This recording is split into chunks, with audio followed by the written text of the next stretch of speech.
welcome to today's video. Today's video I'm going to be showing you how I paint on my piggy banks, and how I did this for piggy banks for the 2020 Christmas. And the link is going to be down in the description box, my Instagram link to where, if you wanted to, could buy one from me. So let's get started, and hopefully you guys like one, and comment down below what was your favorite one, and follow me on the Instagram that I will include down in the description box like I said. So let's get started.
And this is how my piggy banks look.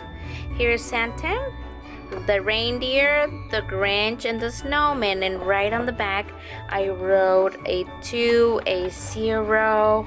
Let me move my tablet. Another 2, very not so visible, and another 0. So is the 2020 year Christmas piggy banks. I am doing a raffle for these, so they will be gone very soon. I'm actually doing it in the tablet right now, but I have forgotten to record how they each look of them. Down on the description, I will include the link to my Instagram, to where I have all my piggies, and you can see some more. If you're interested in buying them, you can see these are mini pigs, so they're sort of they're in the smaller size. I do make bigger ones, but only special made, not like how I will make some like this. And yeah, there you go. This is the snowman with kind of like the Christmas sweater is what I was going, and of course a Grinch on his Santa's outfit, Rudolph the red-nosed reindeer with his little Christmas scarf, and of course the traditional Santa Claus is coming to town. Yep, that is how they look, the final result. Hopefully you guys like how I do them. Visit the little description box for all the links and the good stuff. Comment down below which one was your favorite, and like always, click subscribe if you haven't done so, and if you already did, thank you very much, and I will see you next time. Goodbye and Merry Christmas.